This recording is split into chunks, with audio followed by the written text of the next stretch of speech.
es en relación al tema de los virus productores de hepatitis, específicamente los virus de la hepatitis B, C, A, E y D. ¿Listo? Entonces voy a compartirles varios documentos, empezando por.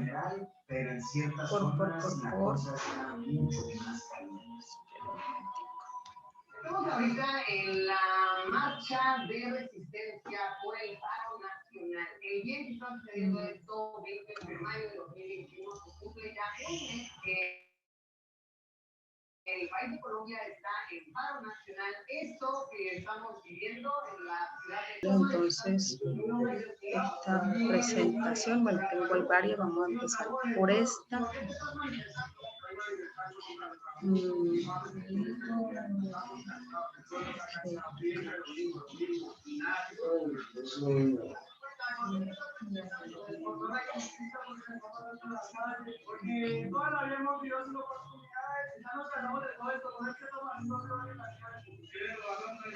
Bueno, ¿ven la diapositiva?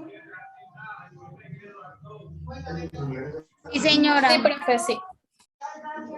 Bueno, antes de hablar de hepatitis A, hepatitis B, C y D, es entender el concepto de lo que es una hepatitis, ¿no?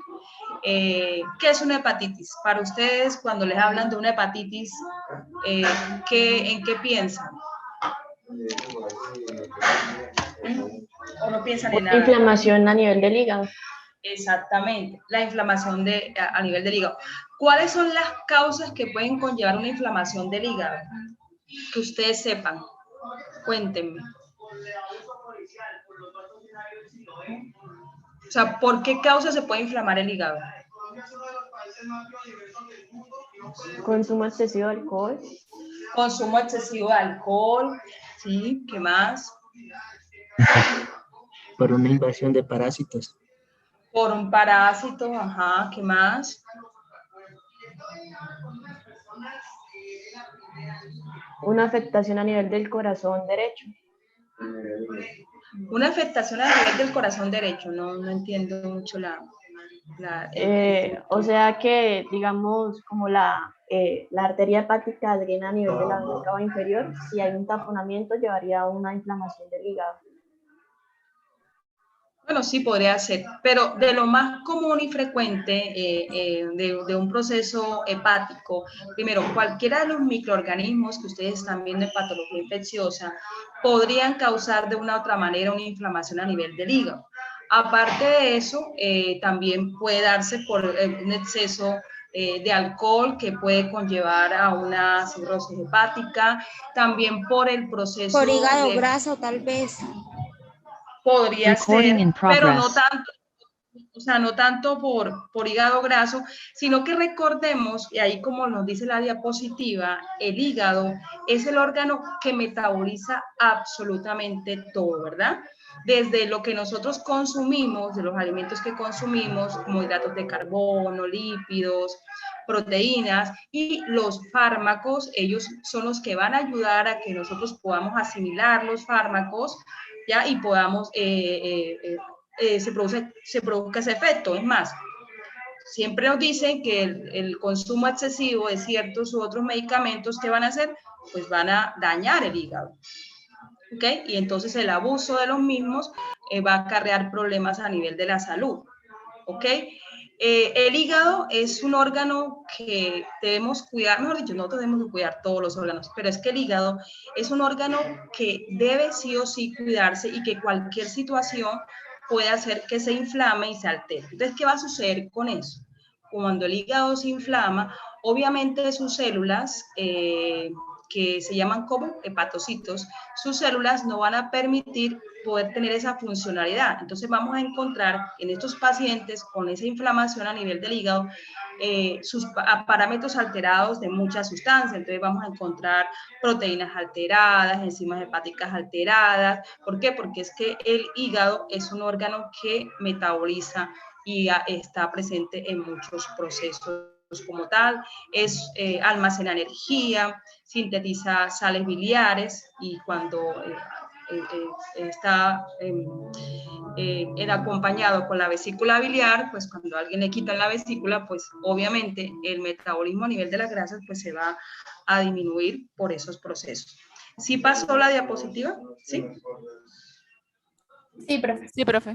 Bueno, entonces la hepatitis simplemente es una afectación, una enfermedad inflamatoria que va a terminar afectando al hígado y que su origen puede ser de tipo infeccioso, inmunológico o tóxico. Y a su vez esto va a generar un mal funcionamiento de las funciones que desempeña. Casi siempre el hígado en los procesos virales se va a inflamar por una respuesta inmunológica. O sea, porque su deber ser no es que tenga que dañar el hígado. Esto pasa con las hepatitis. O sea, lo que es hepatitis A, B, C y D, el hígado se inflama, en este caso, es debido a esa respuesta inmunológica que se da por el ataque del virus como tal. Entonces, ahí empieza todo ese proceso de alteración en estas personas. Ok, entonces tenemos lo que es la hepatitis A, B, C, D, E, y hay una G que es como una variante de alguna de ellas, que pues no es común y frecuente hablar de ellas, pero en la literatura, en los libros, aparecen este tipo de hepatitis. Siempre cuando hablo de este tema, trato de que los estudiantes, cada uno de ustedes, haga, o sea, en su cuaderno, en sus hojas de apuntes, un esquema o un cuadro de comparativo de las hepatitis, porque vamos a encontrar que entre ellas hay similitudes, ¿ok? Y entonces eso nos va a hacer mucho más fácil la asimilación del conocimiento. Ahí tenemos lo que es la hepatitis A con la hepatitis G, que tienen cosas muy parecidas, y ahorita vamos a mirar que lo mismo sucede con la hepatitis B, E y C y hasta la D entre ellas, ¿ok? Entonces, miramos desde el proceso de quiénes pueden causar cuadros agudos de la enfermedad, cuáles pueden causar procesos crónicos de la enfermedad, el tiempo de incubación que tenga cada uno de ellos, el mecanismo de transmisión del virus, los signos y síntomas que el paciente va a referir, en ese caso, cuáles son esas complicaciones que se pueden presentar en cada uno de ellos, la población más vulnerable, el diagnóstico y el tratamiento que se requiera en el caso que esto sea así o no. Bueno, entonces, para comenzar, tenemos lo que es la hepatitis A, que es una enfermedad infectocontagiosa en el proceso de que es muy fácil que tú te puedas contagiar de vitamina A por la forma como se transmite, que es por la vía fecal oral. Eso quiere decir que este virus es excretado a nivel de las heces fecales. Entonces, si nosotros consumimos alimentos contaminados con el virus, aguas contaminadas, procesos de mala asepsia a nivel de nuestras manos, pues nos vamos a contagiar. Está muy de la mano es muy frecuente en que tú te vayas para otro país y te puedas contagiar de este virus, y lo que te va a producir son manifestaciones gastrointestinales, o sea, diarrea, cólicos, y pues no vas a, como dice, a gozar tu paseo como tal. Hay países, porque este virus, o sea, se sacó una vacuna, hay países que exigen la vacuna de la hepatitis A cuando van a entrar a esa población, o en su efecto los viajeros consideran que es preferible vacunarse para que cuando vayan a otros países que son endémicos en este tipo de virus, pues no sea propenso, porque cuando la gente se va para otra parte, ¿qué hace? Quiere comer, quiere probar cosas de ahí, y pues casi siempre los turistas terminan enfermándose con estos tipos de virus. Entonces es un virus que pertenece a la familia Picornaviridae, es una RNA y es un virus relativamente pequeño. Aquí tenemos la fotografía electrónica, como se observa el virus. Y bueno, entonces, como les decía, la forma de contagio puede ser la vía orofecal, por la vía parenteral. Se dice que también se podría hacer sexo anal oral si tiene ese tipo de relaciones, porque recordando que pues si lo secreta por las heces, pues ahí puede haber un proceso de contaminación como tal. Bien. Para explicar a grosso modo la fisiopatogenia del virus de la hepatitis A, vemos que, bueno, puede ingresar por la principal vía, que es la vía oro fecal, entra al tubo digestivo, ¿ya? Ahí empieza como ese proceso de replicación, pasa por la vía hematógena, llega al hígado y puede ser excretado por las vías biliares y se expulsa por las heces fecales o materias fecales. Nos dice que el periodo de incubación es un periodo que puede oscilar entre 15 a 45 días aproximados. Siempre les he hablado de que en los periodos de incubación hay un aproximado y eso también va a depender de ese estado inmunológico que la persona tenga frente a la enfermedad. Entonces, estos pacientes ya pueden tener diferentes etapas en su enfermedad. Tiene una etapa que es una fase preictérica, porque el virus de la hepatitis A, mire, aunque usted no lo crea, produce más cuadros histéricos que el virus de la hepatitis B. Entonces, tenemos que estos pacientes pueden presentar dolor a nivel del epigastrio, pueden presentar náuseas, vómitos, disminución del apetito, cefalea, cansancio, fiebre, escalofríos. Y es muy característico el cuadro ictérico, en donde vamos a encontrar ictericia a nivel de los ojos, de la piel, es el color amarillo que se puede dar. A nivel de las heces fecales pueden presentar coliuria o acolías, o sea, heces sin color.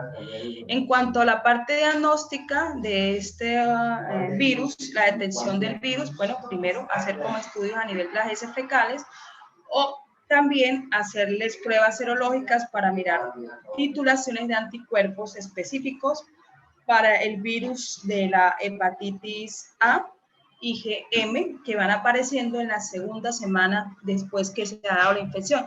Eso quiere decir en la etapa aguda. Estos virus es muy poco probable que puedan tener cuadros crónicos, pero la literatura, alguna nos dice que puede suceder, pero es raro. O sea, no es su deber ser que estos pacientes con infecciones por el virus de la hepatitis A padezcan o lleguen a esa etapa de cronicidad. Recordando que esa etapa de cronicidad es la que puede llevar a una cirrosis o a un cáncer hepático, ¿ok? Entonces nos dicen que pues después que se da la enfermedad con este virus, se va generando una cierta inmunidad, entonces suben los picos de IgG, haciendo que estos pacientes retarden o que en su medida no lleguen a una infección crónica y sea una protección adquirida pues para toda la vida, ¿ok? Bien, ¿qué se les sugiere a estos tipos de pacientes? Pues se les sugiere que estén en reposo, no consumo de bebidas alcohólicas. No existe un medicamento como tal. Recordemos que las infecciones virales lo que vamos a tratar es la sintomatología del paciente. ¿Ok? Entonces, y en este punto, pues si son pacientes que sus procesos son de tipo gastrointestinal, que van a producir también diarreas, pues es la hidratación, es de lo más conveniente para poder hacer. Hay una vacuna que va a permitir hacer prevención frente a la hepatitis A como tal. Bueno, por acá les voy a mostrar esta otra presentación.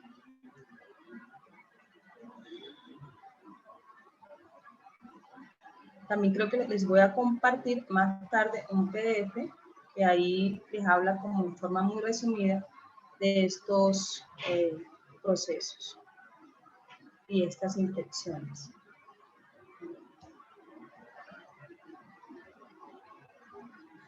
Un poco acá, un poco esto. Okay.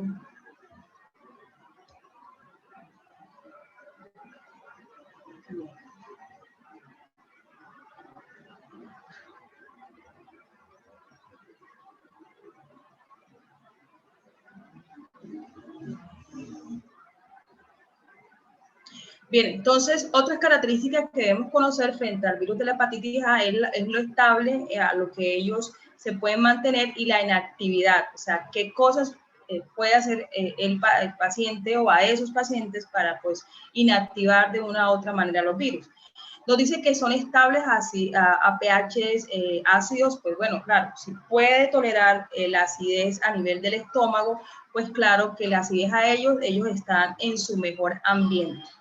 en disolventes como éter, cloroformo, detergentes, aguas saladas, aguas freáticas. Quiere decir que este virus puede tolerar aguas saladas, entonces imagínense. Por eso es que también se han visto relacionados que lo que es la parte de los mariscos que se consumen, pues pueden estar ahí de una u otra manera este virus. Son estables a desecaciones, a temperaturas de 4 grados centígrados, también a temperaturas mucho más altas, o sea que pueden tolerar diferentes tipos de temperaturas, y nos dice que se pueden activar por cloro, por formol, por ácidos, otro tipo de ácido obviamente, o por radiaciones ultravioletas.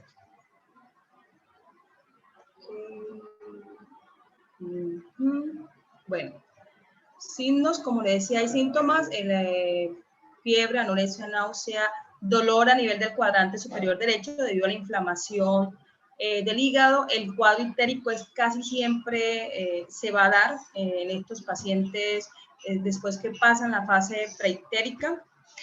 Vamos a encontrar a nivel de evidencias clínicas, orinas oscuras, heces pálidas, como les decía, puede ser sin color, dolor a la palpación en la zona donde se encuentra el hígado.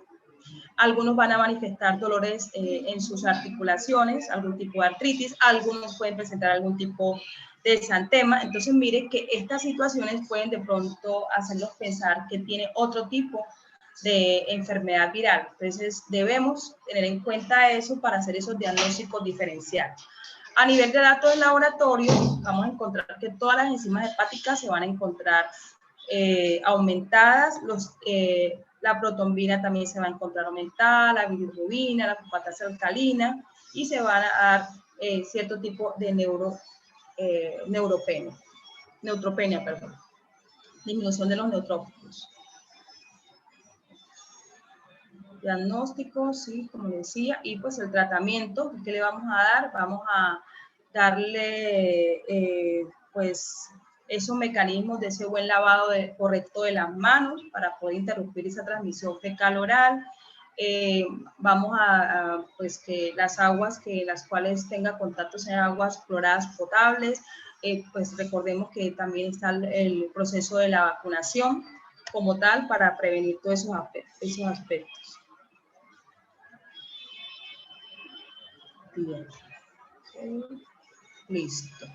Eso es como a grosso modo, no quiere decir que sea lo único, pues porque si lo miramos desde el punto de vista, no, es una enfermedad que tiene fácil resolución, que no va a ser grave como tal, que el paciente no se va a morir de una hepatitis A, pero recordemos dependiendo a quién le va a dar la hepatitis, ¿ok? Entonces, eso ya empieza a ser algo condicional en estas personas. Pero pues en sí, de las hepatitis es como la que se podría decir que no es tan letal como podría pasar con otros tipos de virus, que es el caso de la hepatitis B.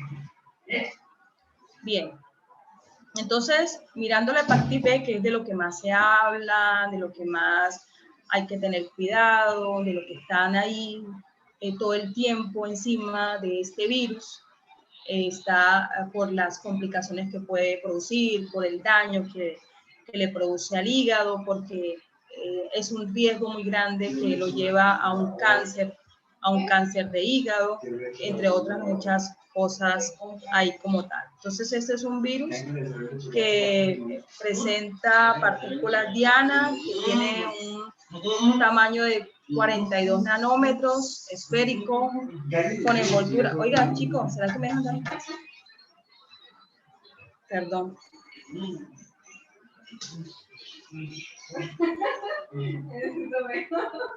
Es complicado no dar clase en la casa, ¿no? Es un virus ADN y que pertenece a la familia Hepatnavidae, género Orthohepatnavirus y el virus de la hepatitis B. Bien, importante con este virus y su patogenicidad son las diferentes partículas antigénicas que van a estar ahí relacionadas con todo este proceso de adherencia, replicación, infección del virus como tal. Entonces, y otra cosa es que este es un virus que tiene una enzima que se llama la transcriptasa inversa o la transcriptasa reversa, que puede revertir cierta información del virus a conveniencia de él, ¿no? Como tal. Por eso estos virus son virus catalogados oncogénicos.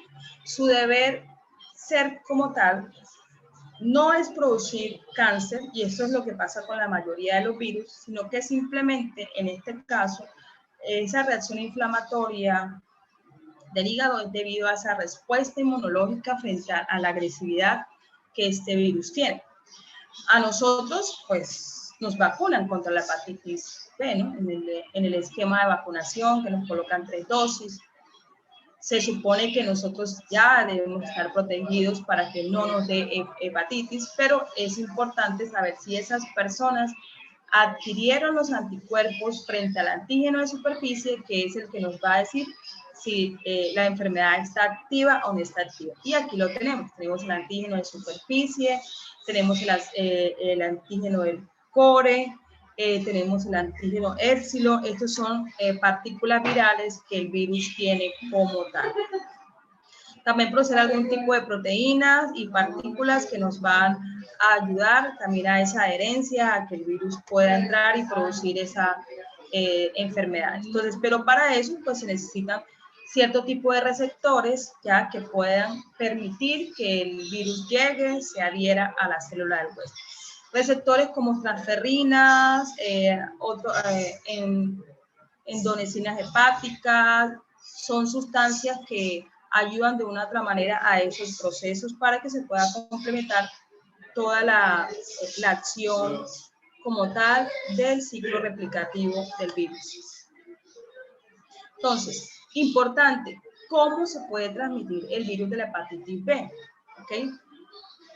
Por contacto directo que tenga de la persona infectada, jeringas que hagan que compartan jeringas, por relaciones sexuales, en el parto, por transfusiones sanguíneas, es otra forma de uno contagiarse por este virus de la hepatitis. Otra cosa que no les hablé de la hepatitis A, ellos pues pueden producir cuadros de hepatitis fulminantes, pero en bajas proporciones. Lo mismo que sucede con el virus de la hepatitis B. El virus de la hepatitis B tiene una fase aguda, tiene una fase que puede ser fulminante, puede pasar de la aguda al paciente morirse, o a su vez puede ser una infección aguda que pasa a una fase crónica, donde hablamos de procesos de cirrosis hepáticas que puede conllevar o a un cáncer hepático o también puede llevarlo a la muerte.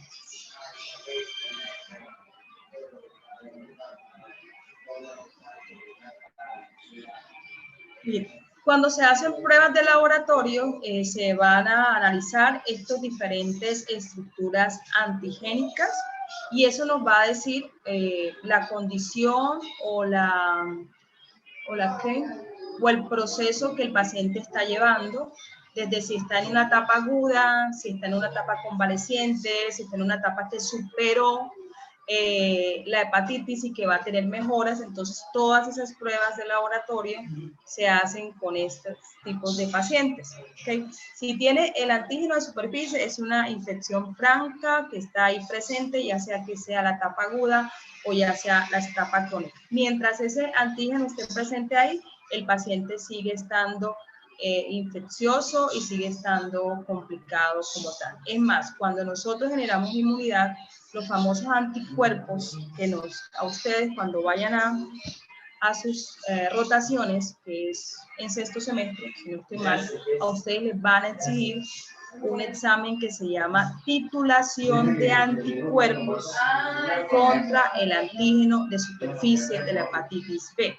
Ya, porque si nosotros tenemos anticuerpos frente a eso, pues ya quedamos como inmunes de no enfermarnos con este virus. Entonces, claro, ustedes que van a estar en instituciones de salud, pues es importante que los estudiantes de medicina estén protegidos y pues a su vez todos nosotros, pero nosotros no nos vamos a hacer ese examen, o sea, la gente del común no se hace el examen, ellos se colocan su vacuna que se colocó desde la infancia y supuestamente tuvieron que haber generado anticuerpos frente a la enfermedad, pero sucede que hay gente que la forma de generar anticuerpos no es la misma para todos, ¿saben? Porque se ha comprobado y se ha visto que gente que está vacunada tiene titulaciones bajas de anticuerpos para el antígeno de superficie y lo que tiene que hacer es refuerzos de la vacuna, porque si no, a futuro eso les va a generar problemas porque está ahí susceptible a enfermarse y a sufrir de hepatitis B. Un periodo de incubación que abarca de 2 a 6 meses, ya aquí es un poquito más largo, la periodicidad para que se manifieste y van a existir factores de riesgo como la edad del contagio, el estado inmunitario de la persona, la velocidad de replicación que se dé en esos momentos. ¿Cuáles serían esos grupos de alto riesgo? Entonces, dependiendo las regiones donde se esté, hay regiones que son endémicas, como las regiones de Asia, de África, los recién nacidos son propensos de madres con hepatitis crónicas, adictos, personas adictas a las drogas que utilizan lo que es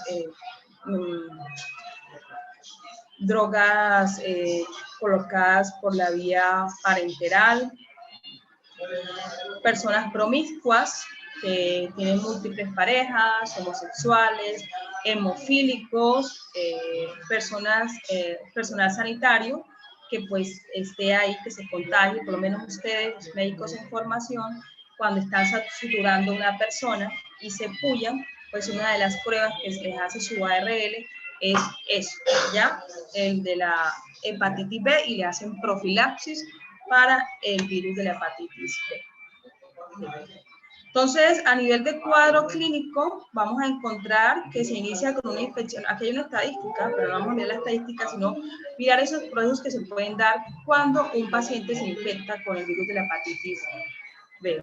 Pasa de una infección aguda a una enfermedad subclínica, a una hepatitis aguda, a un portador sano, porque sucede que es una persona que, aunque no manifiesta la enfermedad, la puede transmitir, como digamos esos pacientes asintomáticos.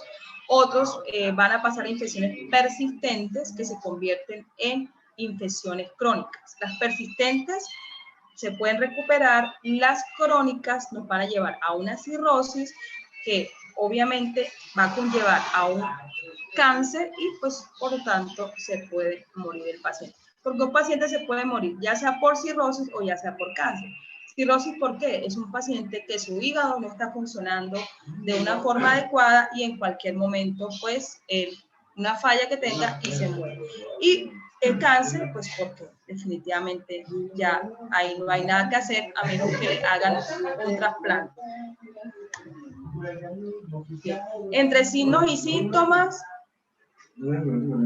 Usted es una verdadera bichona. ¿Qué es eso? Cosma, por favor. Dios, hoy están imposibles estos chicos allá. Signos y síntomas.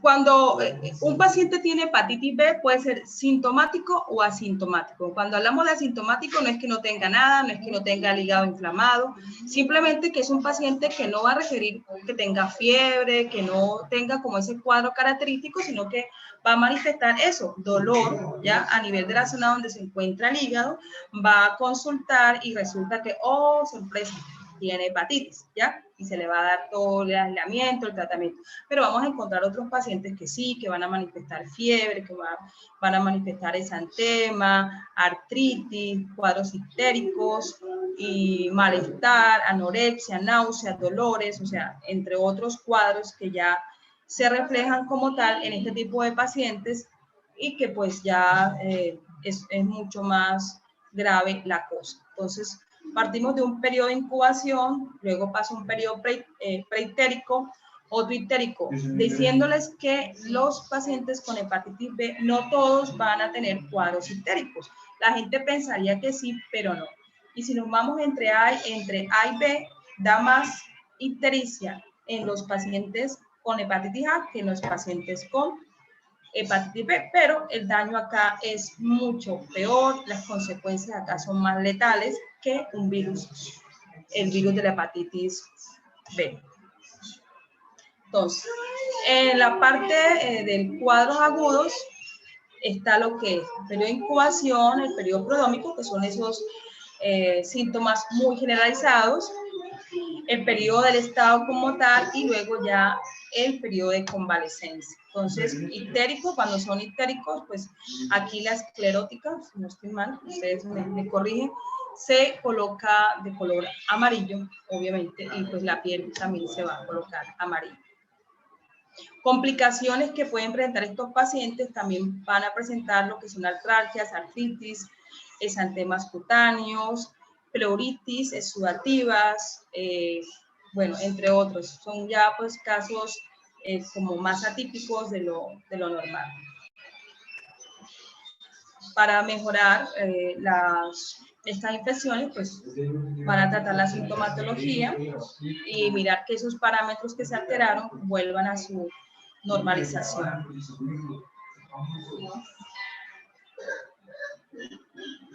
Curación, hepatitis fulminante, se le hace prueba de antígeno de superficie positiva, que puede durar hasta por más de 6 meses, una positividad con este antígeno ahí, porque recuerden que esto pasa de la etapa aguda a las etapas crónicas, en donde pueden pasar varias cosas, el paciente se puede curar, otros puede quedar como un portador asintomático, otro puede cursar una hepatitis crónica persistente, otro puede pasar a una hepatitis crónica activa. Miren todas las complicaciones que se vienen después con este virus. En cuanto a la hepatitis fulminante, puede progresar de 2 a 3 semanas. Ahí lo que sucede, hay una reactivación del virus de la hepatitis B en su estado crónico y pues se puede dar en el 1% de los casos. Pues casi siempre, si nos hablan de una hepatitis fulminante, es mortal, ¿no? El paciente pues se nos puede morir en un casi 99%.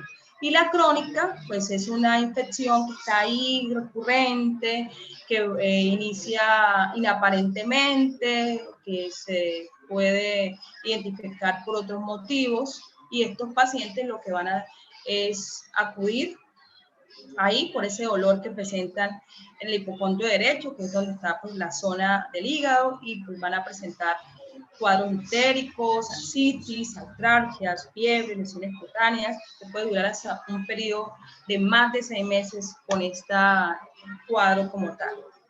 Grupos de alto riesgo, recién nacidos, pacientes con hemodiálisis crónica, sujetos inmunosuprimidos, obviamente. La crónica pues ya va a depender de la intensidad o de la lesión como tal del hígado. Vamos a encontrar, como les decía, portadores asintomáticos, portadores con hepatitis moderadas a graves, con o sin cirrosis o portadores con hepatitis crónicas muy leves. Y pues ya todo esto va conllevando a cáncer hepático. Y miren acá una cirrosis hepática, cómo se ve el hígado, ¿no? Bien deteriorado ese órgano. Hepatocarcinomas.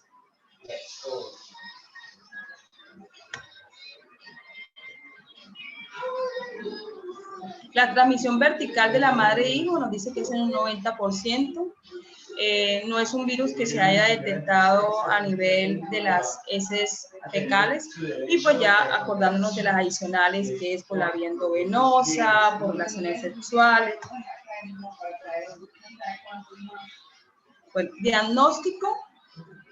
Bueno, primero se mira la parte clínica, lo que el paciente requiere, cómo lo encuentra, los signos y síntomas, si es un paciente que llega ictérico, es un paciente que presenta dolor a nivel del hipocondrio derecho, ya se les hacen todas las pruebas hepáticas, obviamente todo es aumentado, las transaminasas, la fosfatasa, las proteínas, también vamos a encontrar a veces tiempos prolongados de protombinas aumentados.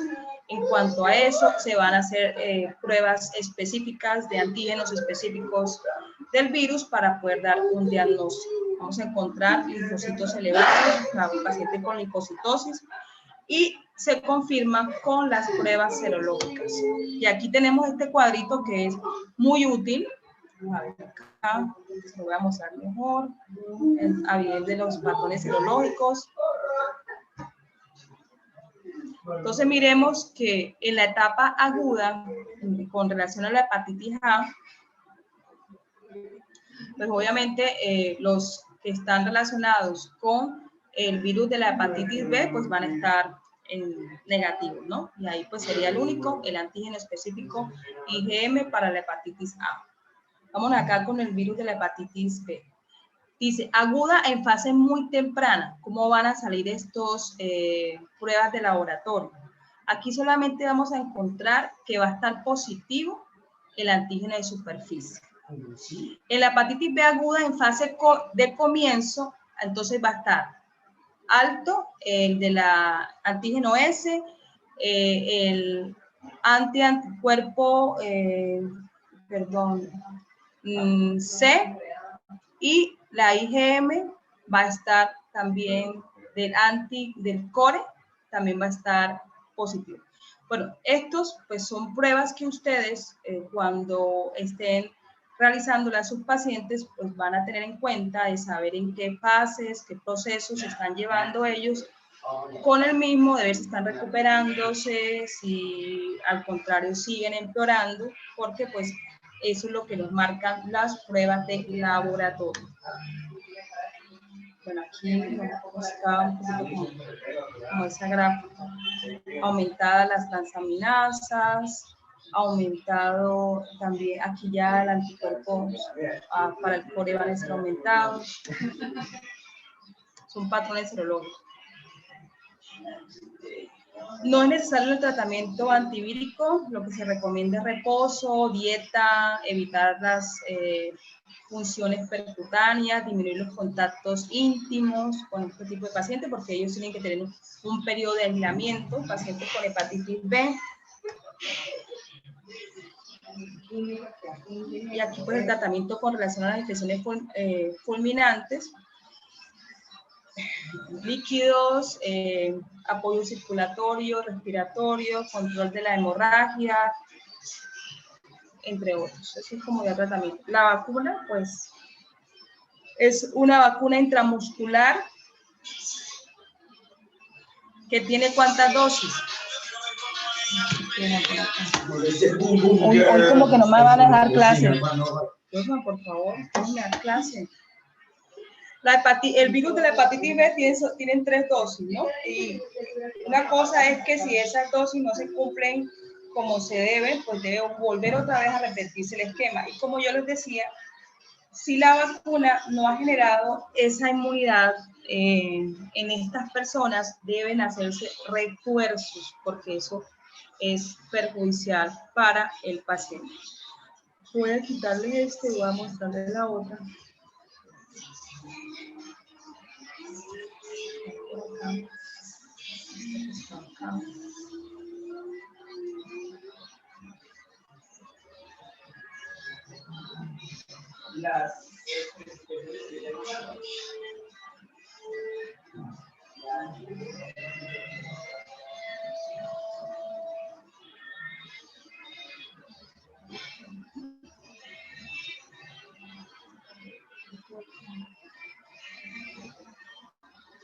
Bien, adicionalmente a otras pruebas de laboratorio, vamos a encontrar la velocidad de sedimentación globular, que va a estar aumentada, linfocitosis. En la orina vamos a encontrar hipoalbuminuria, el tiempo de protombina elevado, colesterol bajo.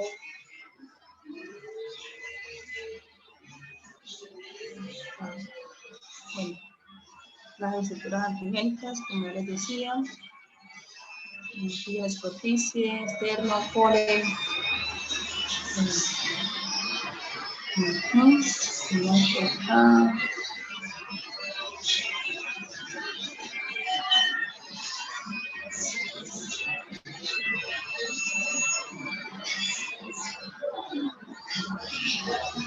Bueno, eso es para mirar en qué fase está la enfermedad, como les hablaba. Algunos exámenes nos van a decir si la infección es reciente o activa, si la infección es tardía, si la resolución de la infección a la inmunidad, que son los anticuerpos frente al antígeno de superficie, y la presencia del antígeno de superficie es una infección activa o aguda.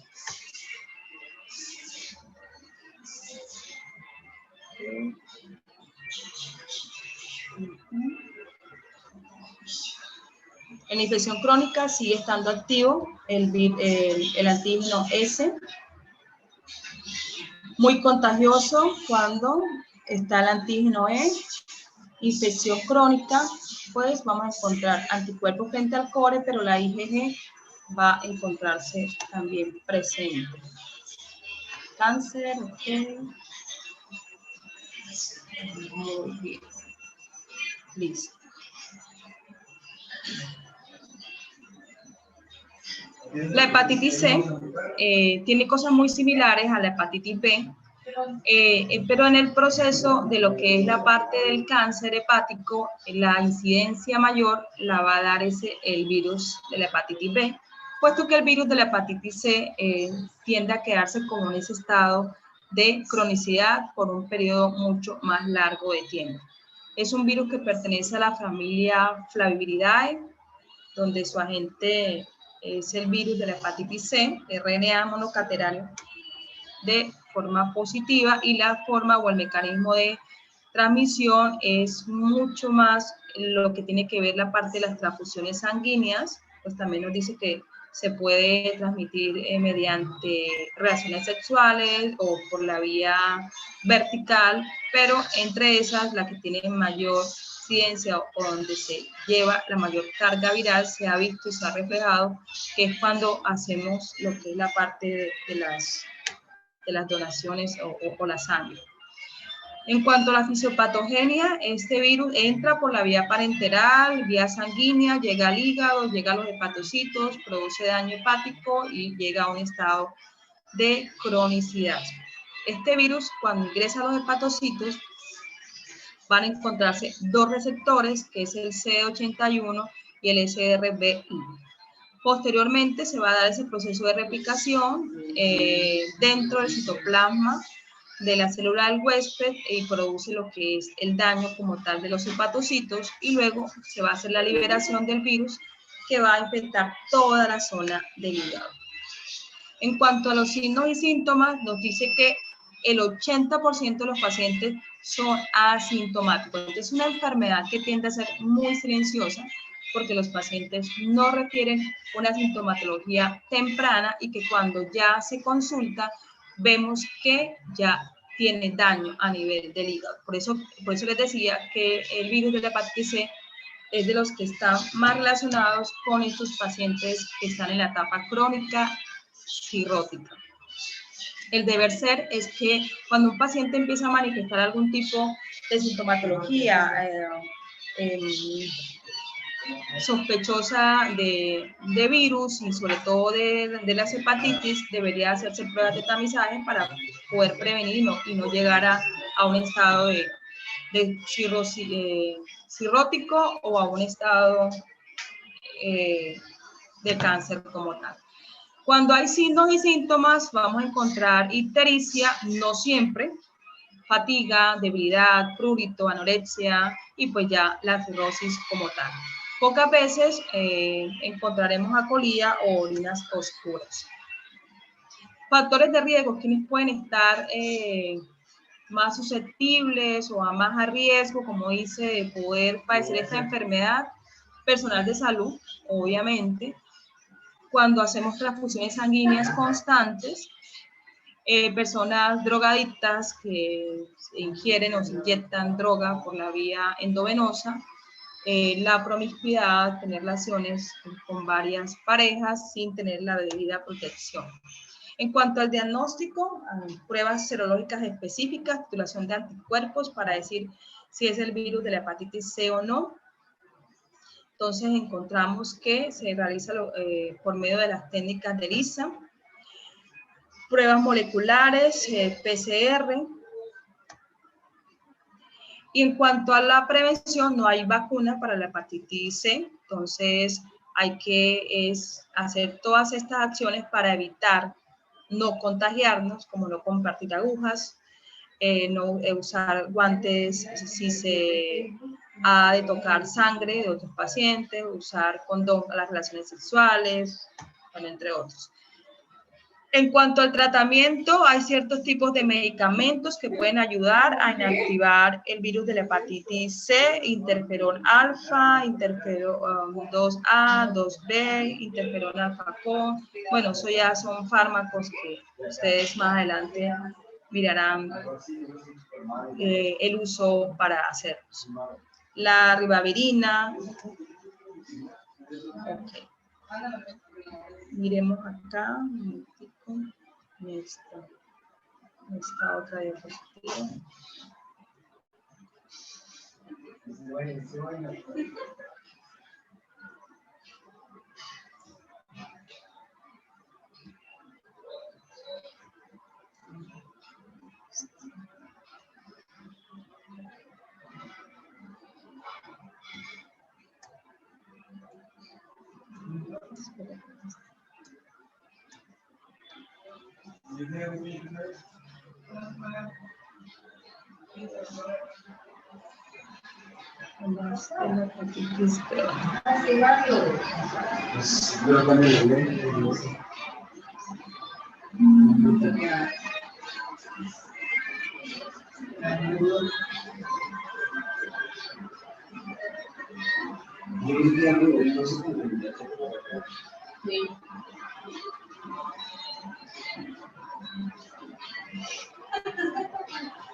Como les decía, la transmisión es básicamente y esencial, o sea, en un porcentaje alto por la vía parenteral y constituye el 90% de las hepatitis que se presentan en las personas que se les ha transfundido o en las personas también que donan sangre, pues es muy común en los profesionales de la salud. Más decimos acá.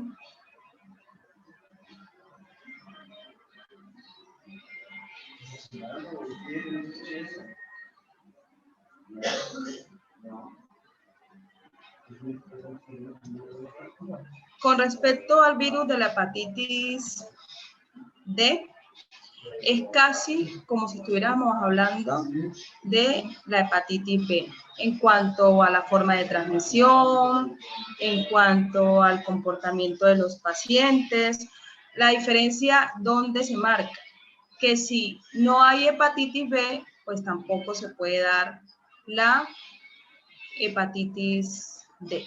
Y es debido a que necesita sí o sí tener presente el antígeno de superficie del virus de la hepatitis B para que se pueda dar la hepatitis D. Es lo que nos dice la literatura.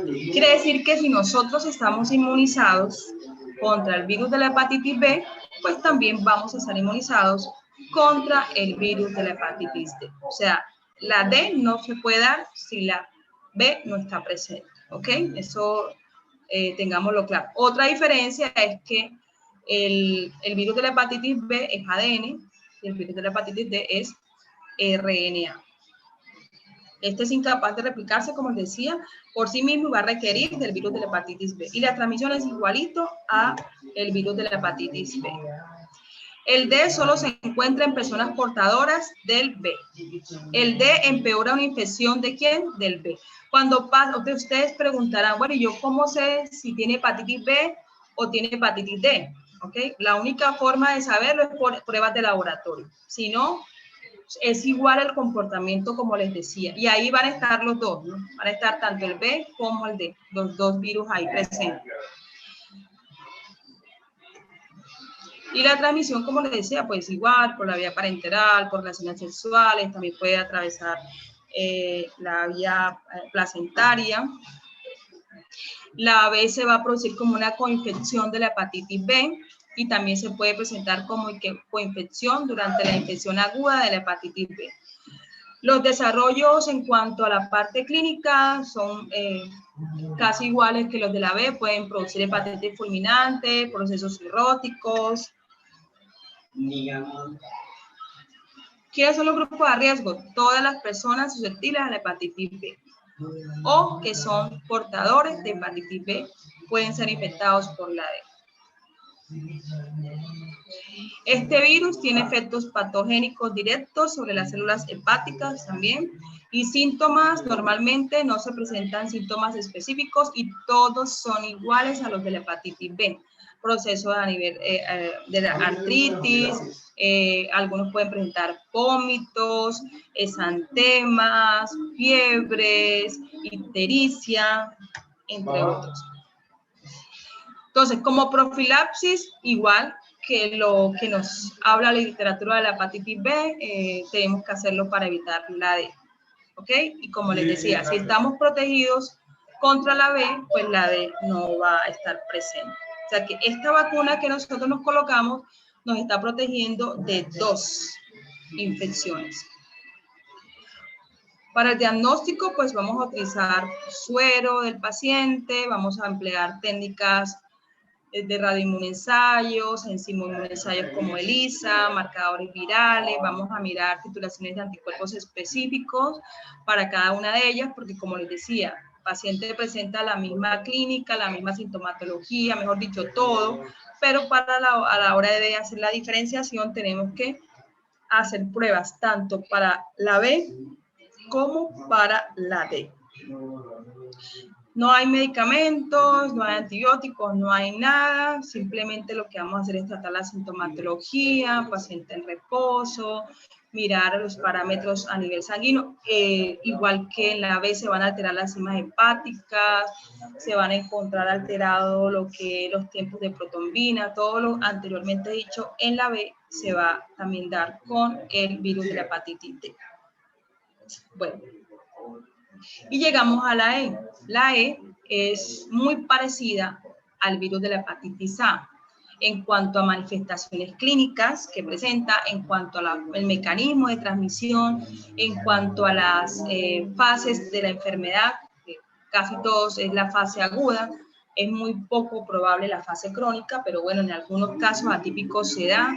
En la parte ictérica, lo que es la A y lo que es la E son los que más producen ictericia. Fíjense que no es ni la C ni la B, sino estos dos son los que más producen ictericia.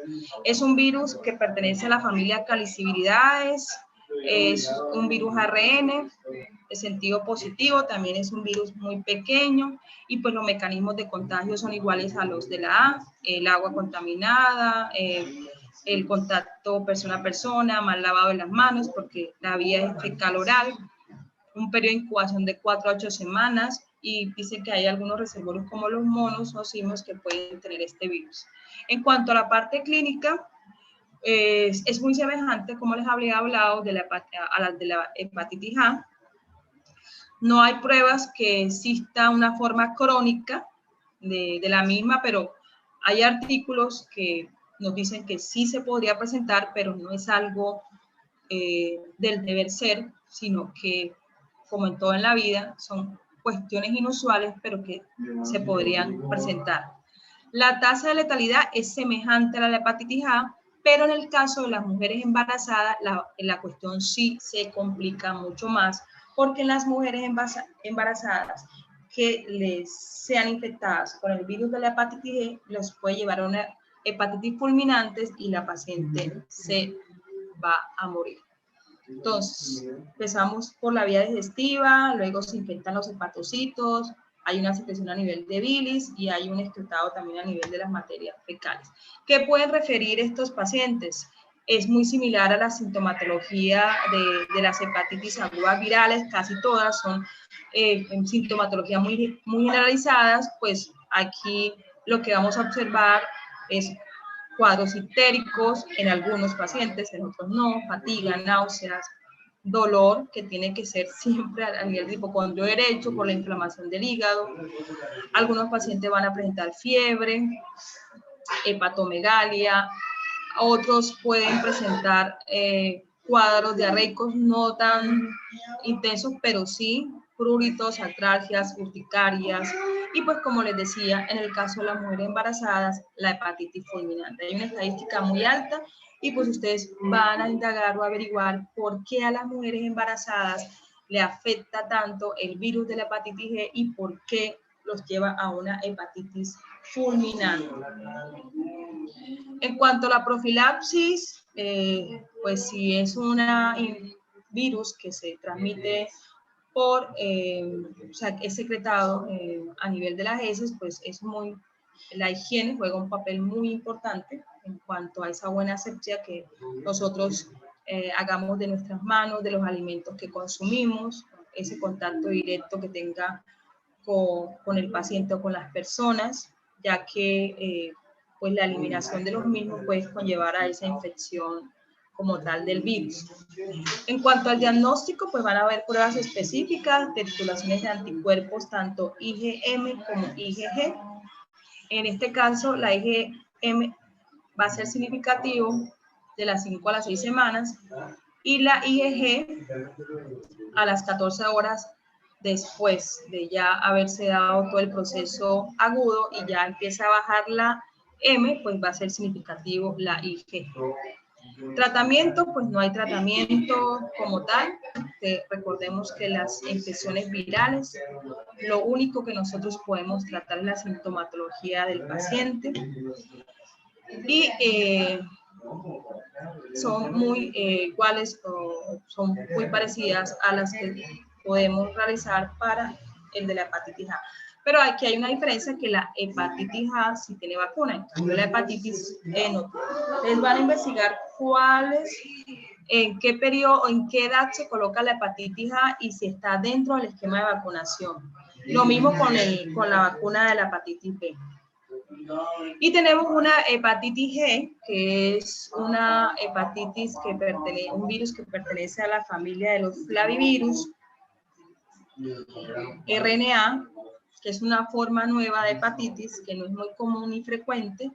Nos habla que este tipo de hepatitis se puede transmitir por la vía parenteral, por relaciones sexuales, por la vía perinatal o la vía vertical, que puede ser asintomática, que puede ser de un portador sano, que no es severa y que su duración puede ser breve. No se ha estudiado mucho, no se ha visto realmente sobre el tipo de hepatitis que pueda producir o el daño al que pueda llegar, pero pues es un virus que también se relaciona con eso. Puede tener una etapa aguda y una etapa crónica. La aguda se mira, es una hepatitis aguda, aunque no se expresa exactamente cómo sería el proceso. Y en la crónica lo que se mira que hay daños significativos a partir de los hepatocitos.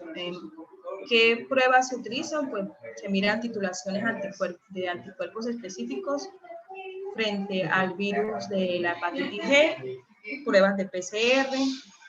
Y en cuanto a la profilaxis, como no se ha visto, no se ha definido muy bien cómo es el proceso de este tipo de hepatitis, pues no se ha desarrollado ni una vacuna ni realmente cómo será el mecanismo de prevención. Ok, por acá les voy a mostrar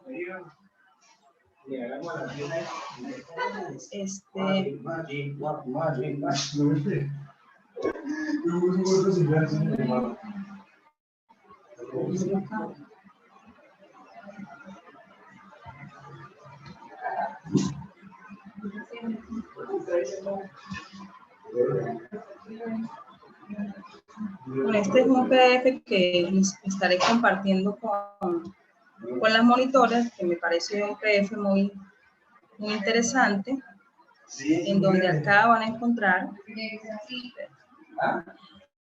desde lo que es una hepatitis de tipo viral, las diferentes agentes que la pueden causar, bueno, en este caso lo que son la hepatitis A, B, C, D, E, G. Acá tenemos, se habla del diagnóstico, también habla de diagnóstico diferencial, tratamiento, Habla también de las pruebas de laboratorio, la evolución de la hepatitis fulminante. Mira, aquí hay un cuadrito muy chévere donde habla de diagnóstico, nos habla de las titulaciones del virus, de las vías de transmisión, de los anticuerpos que se presentan ahí, el periodo de incubación, de la profilaxis. Miren, lo que yo les hablaba de forma muy resumida. Este es un libro que sacó la Universidad de Frontera de la unidad de gastroenterología. Vamos.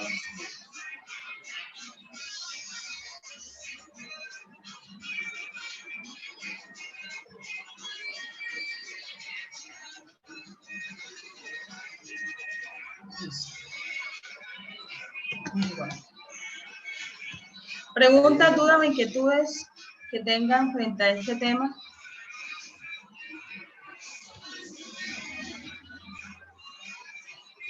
Entonces, en la próxima clase hablaríamos de lo que es VIH y virus del papiloma. Vale, profe. Listo, profe. Bueno, listo, feliz fin de semana, feliz Recording puente. stop.